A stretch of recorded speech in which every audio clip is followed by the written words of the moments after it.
Salut les conciergeries Airbnb, ici Henrik du site louerpremium.com dans lequel j'explique comment faire exploser le chiffre d'affaires de ta conciergerie.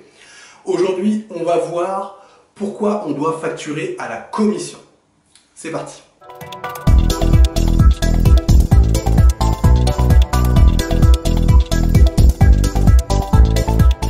Alors juste avant de commencer, je t'invite à cliquer sur le bouton s'abonner qui se trouve juste en dessous et à activer les notifications afin d'être informé de toutes mes prochaines vidéos sur la conciergerie Airbnb. Également, je t'invite dès maintenant à me laisser un pouce bleu afin de me motiver à te laisser toujours plus de vidéos, toujours plus de conseils sur la conciergerie Airbnb. Alors aujourd'hui, on va voir pourquoi c'est important de facturer à la commission. En fait, je vais répondre finalement à une question qui m'a été posée, c'est pourquoi on facture à la commission notre activité et pourquoi on ne facturerait pas par un forfait fixe, sous-entendu. Alors, effectivement, bien évidemment, on est sur une activité commerciale, on peut facturer notre prestation de diverses manières. Alors, tu entendras souvent qu'on facture à la commission, mais je voudrais qu'on parle déjà de la facturation au forfait. C'est vrai que pour répondre à la question de cette personne-là, eh bien on pourrait tout à fait facturer notre prestation au forfait.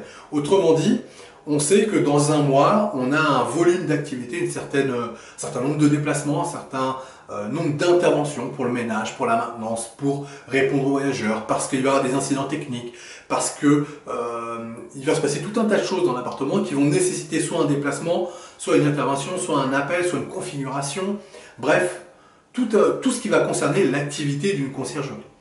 Donc on sait quelle quantité on peut avoir par mois, alors bien que ça peut différer en fonction du type de bien, de la manière dont on va y accéder, de la manière des éléments qui sont mis à disposition. On voit bien que si par exemple il y a une piscine, eh bien, tu vois bien que ton intervention, en tout cas en termes de gestion de tes clients, peuvent être un petit peu différents. Si jamais il y a quelque chose qui tombe en panne, si tu as un spa, tu vois bien que ça peut être aussi différent. S'il y a, je sais pas moi, une cheminée un peu particulière qui nécessite un petit peu de technique et bien comprendre comment ça fonctionne. Bref, on voit bien qu'en fonction du type de bien déjà, il peut y avoir un nombre d'interventions qui peut être différent. Donc c'est vrai que du coup, on va pouvoir configurer notre forfait en fonction de ces typologies. Alors, de fonctionner au forfait, ça a, à mon sens, un grand inconvénient. Alors, il y a un avantage, on va commencer par l'avantage, c'est que du coup, on est sur un montant forfaitaire. C'est-à-dire que le propriétaire comme toi, vous savez très bien quel montant sera dépensé ce mois-ci. Il n'y a pas de surprise, on est sur des charges, je dirais, courantes, fixes, dont on connaît l'avenir, donc on est capable de prévoir. Ça, c'est plutôt l'avantage pour le propriétaire, éventuellement pour toi aussi, parce que ça veut dire que ta facture est systématiquement la même tous les mois, et que donc, c'est extrêmement facile de la dupliquer de mois en mois pour tout simplement facturer ça auprès de ton propriétaire. Donc ça, ce sont des avantages. Par contre, l'inconvénient.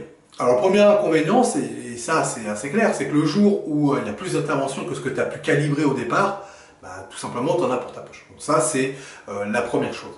Mais finalement, c'est pas ça le plus gros inconvénient, parce que si jamais il y a moins d'interventions, finalement, l'un dans l'autre, tu peux t'y retrouver. Mais à mon sens, le plus gros inconvénient de fonctionner au forfait, le souci, c'est que du coup, notre conciergerie, elle devient une charge pour le propriétaire. On va revenir ensuite sur le fonctionnement à la commission, mais on va voir la différence. Mais quand on est une charge fixe, très clairement, du coup, on est une charge pour le propriétaire. C'est-à-dire que il a déjà d'une part envie que cette charge soit la plus basse possible, puisque du coup, ça lui rapporte absolument rien. On est vraiment dans quelque chose qui va lui coûter tous les mois, et que donc, si le travail est fait ou qu'il ne soit pas bien fait ou qu'il y ait beaucoup de réservations ou pas beaucoup de réservations, la charge sera la même. Donc on voit bien qu'on est une charge pour le propriétaire, mais quelque chose, on est un peu comme un boulet qui traîne, quoi, tout simplement, parce que les jours, ou les mois où c'est un peu plus clos, où c'est plus compliqué, il va devoir payer le même montant. Et ça, il va avoir du mal à le comprendre. Alors les mois où il y a beaucoup d'activités, il va vous dire que c'est votre boulot. Très clairement, il va te dire que c'est ton boulot. Et sauf que toi, tu vas en avoir pour ta poche, puisque du coup, tu as beaucoup travaillé et c'est pas calibré. Et d'un autre côté, les moments où les mois sont plus creux, évidemment, tu factures le même montant, donc tu t'y retrouves. Par contre, le propriétaire, il est extrêmement frustré parce qu'il va payer quelque chose alors qu'il n'a pas forcément le service qui est au bout, quoi. Et donc ça va créer beaucoup de frustration, potentiellement de conflits, de discussions. Et vraiment, on est vraiment une charge, c'est vraiment un souci, en tout cas, on est vraiment un boulet pour le propriétaire, il faut bien comprendre ça. Et c'est pour ça que je recommande toujours de facturer à la commission. Parce que notre activité, elle doit se créer avec une relation de partenariat avec le propriétaire. C'est-à-dire que le propriétaire, il va compter sur nous pour réaliser une prestation, pour remplir son appartement, pour générer un maximum de chiffre d'affaires. Très clairement, si on se rate, le propriétaire, il n'a pas envie d'avoir à nous payer si le boulot n'est pas fait, tout simplement. Hein. Si on n'a pas réussi à générer un chiffre d'affaires correct, il n'a pas envie de payer plus que, entre guillemets, que ce qui a été réalisé. Et c'est là où fonctionner à la commission, c'est hyper intéressant parce que on est dans un partenariat avec le propriétaire. Si ça marche très bien pour le propriétaire, si on a généré un super chiffre d'affaires, le propriétaire sera satisfait puisqu'il aura, il aura un gros chiffre d'affaires dans sa poche. Et donc, du coup, comme tu as la commission, toi aussi tu bénéficieras de cette réussite finalement. Et ça, c'est important. Et dans l'autre sens, ça fonctionne aussi. C'est-à-dire que si pour tout un tas de raisons, on n'a pas réussi en tant que conciergerie à faire notre travail, eh bien le propriétaire n'a pas à supporter une charge fixe. Il va nous rémunérer en fonction de ce qui a été fait. Et donc, si le mois n'a pas été fameux, eh bien il va nous payer de manière aussi infime que ce qui a été prévu dans le contrat dans ce cas-là. Et à mon sens, c'est vraiment ça le fondement de la relation qu'on a entre la conciergerie et le propriétaire, c'est cette relation gagnant-gagnant. Ça, c'est hyper important. Le propriétaire, ce qu'il cherche, lui, c'est gagner de l'argent en vendant des nuits. Tout le reste, il s'en fout. Donc, il faut absolument qu'on ait un partenariat gagnant-gagnant sur la vente de nuit. Le reste, c'est que de la charge, c'est un boulet. Donc, il faut bien lui expliquer que nous, on est là pour travailler avec lui, on est là pour travailler pour lui dans un partenariat gagnant-gagnant, pas dans des charges fixes qui vont être juste un boulet pour lui. Et en fait, il aura juste envie que ce soit le plus bas possible. Il va négocier du coup les prix pour que ce soit le plus bas possible. Alors qu'à la commission, s'il a bien compris que c'est du gagnant-gagnant, il n'a aucun intérêt à négocier la commission. Parce que cette commission, elle est là pour te motiver en tant que conciergerie.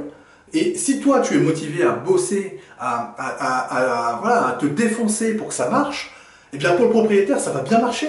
Il aura lui aussi un gros chiffre d'affaires. Donc il n'y a aucun intérêt à aller négocier cette commission. Donc plutôt, au contraire, on est vraiment dans du gagnant-gagnant. Donc c'est pour ça que c'est important, pour conclure cette vidéo, de surtout pas fonctionner au forfait. C'est une très mauvaise idée.